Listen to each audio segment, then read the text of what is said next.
શિયાળની વાર્તા। ઊંટ અને શિયાળ બે પાક્કા મિત્રો હોય છે। સવાર પડે અને સાથે થઈ જાય અને પૂરો આખો દિવસ સાથે ને સાથે રહે।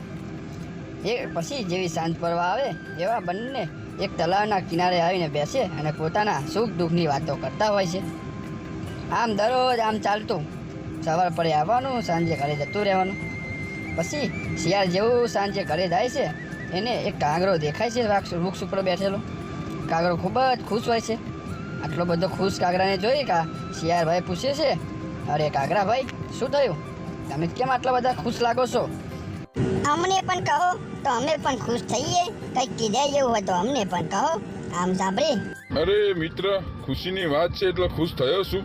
આપણે નદીના પેલા કિનારે જે તરબૂચનું ખેતર હતું તે પાકી ગયું છે અને ત્યાં હું ખૂબ તરબૂચ ખાઈને આવ્યો છું। આ સાંભળી શિયાળભાઈ પણ ખુશ થાય છે અને મનમાં વિચારે છે કે મારે પણ તરબૂચ ખાવું પડશે। પછી તે વિચારે છે કે મારે હવે ઊંટ જોડે જવું પડશે અને ઊંટ અને બંને જઈએ તરબૂચ ખાવા માટે। પછી જેવી બીજે સવાર પડે છે શિયાળ તો ઊંટ જોડે જાય છે અને ઊંટ શિયાળને જોઈને ખુશ થઈ જાય છે અને ઊંટ કહે છે કે શિયાળભાઈ, આજે ખૂબ ખુશ લાગો છો, શું થયું છે? તો પછી શિયાળ પણ કહે છે કે વાત તો જ એવી છે કે શું કહું તમને? આપણે જે પેલું નદીના પેલા કિનારે જે તરબૂચનું ખેતર હતું તે પાકી ગયું છે અને આપણે ત્યાં ખાવા જવાનું છે। આમ શિયાળ કહે છે ઊંટને અને પછી ઊંટ પણ આવી વાત સાંભળીને ખૂબ જ ખુશ થઈ જાય છે અને ઊંટ કહે છે કે ચાલો તાને આપણે બંને જઈએ હવે તરબૂચ ખાવા માટે।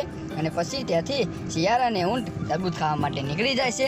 શિયાળ મનમાં વિચારતું હોય છે કે હવે મારે શું કરવું, મારે કેવી રીતના નદી પાર કરવી, મને તો તરતા આવડતું નથી। અને ઊંટ તો અંદરથી જતા રહેશે પેલી સાઈડ, તો મને કેવી રીતના લઈ જશે? પછી શિયાળને એક આઈડિયા આવે છે, તે વિચારે છે કે ઊંટની ઉપર બેસી જઈશ એટલે લઈ જશે મને પેલી સાઈડ। પછી તે શિયાળ ઊંટને કહે છે કે ઊંટ ભાઈ, મને પણ તમે તમારી સાથે તમારા ઉપર બેસાડી દો અને પેલી સાઈડ લઈ જાઓ નદીના।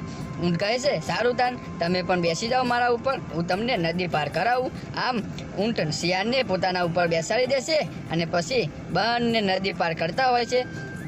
નદીની વચ્ચોવચ્ચ પહોંચે છે અને શિયાળ તો ખૂબ ખુશ થઈ જાય છે કે કારણ કે પેલી પાર પહોંચવા આવ્યા હોય છે, તેમને તરબૂચ ખાવાની ખૂબ જ ઈચ્છા હોય છે, તેથી તે ખૂબ જ ખુશ હોય છે। ઊંટ અને શિયાળ બંને જેવા ખેતરમાં પહોંચે છે એવા ઊંટ અને શિયાળ બંને તરબૂચ ખાવા માંડે છે। થોડી જ વારમાં શિયાળનું તો પેટ ભરાઈ જાય છે કારણ કે શિયાળનું પેટ હોય નાનું અને ઊંટ તરબૂચ ખાતો હોય છે। શિયાળ કહે છે કે ઊંટ ભાઈ, હવે મારે તો ગાવાનું મન થાય છે, તરબૂચ ખાઈને મારે ગાવું પડે છે।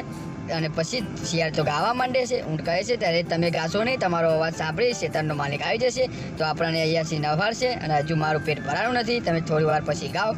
પણ શિયાળ માનતું નથી અને ગાવા માંડે છે। એટલામાં જ શિયાળનો અવાજ દૂર દૂર સુધી જવા માંડે છે અને ખેતરનો માલિક શિયાળનો અવાજ સાંભળી જાય છે અને ખેતરનો માલિક વિચારે છે કે મારા ખેતરમાં કોક આવ્યું લાગે છે, મારું બધા તરબૂચ બગાડશે, મને જવા દે।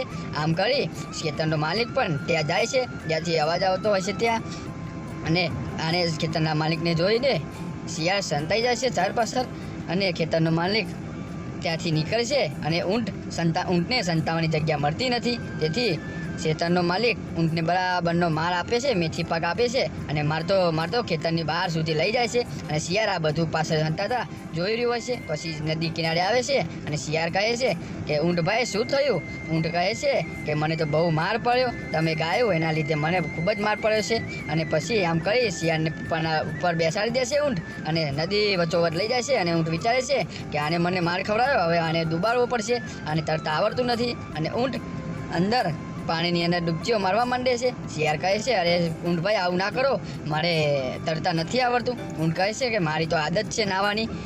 અને પછી શિયાળ ઉપરથી ઊંટ પરથી નીચે પડી જાય છે અને પાણીની અંદર તણાઈને જતું રહે છે અને ઊંટ પણ ખૂબ ખુશ થઈ જાય છે કે શિયાળે મને માર ખવડાવ્યો હતો અને હું પણ તેનો બદલો લઈ લીધો। તો તમે પણ મિત્રો જીવનની અંદર ક્યારે આવું મિત્રને કંઈક લઈ જાઓ તો આવી મુસીબતમાં ના નાખો, જેથી કરી તમે પણ મુસીબતમાં ના પડો અને આવા મિત્રો પણ ના બનાવવા જે આપણને હેરાન કરે।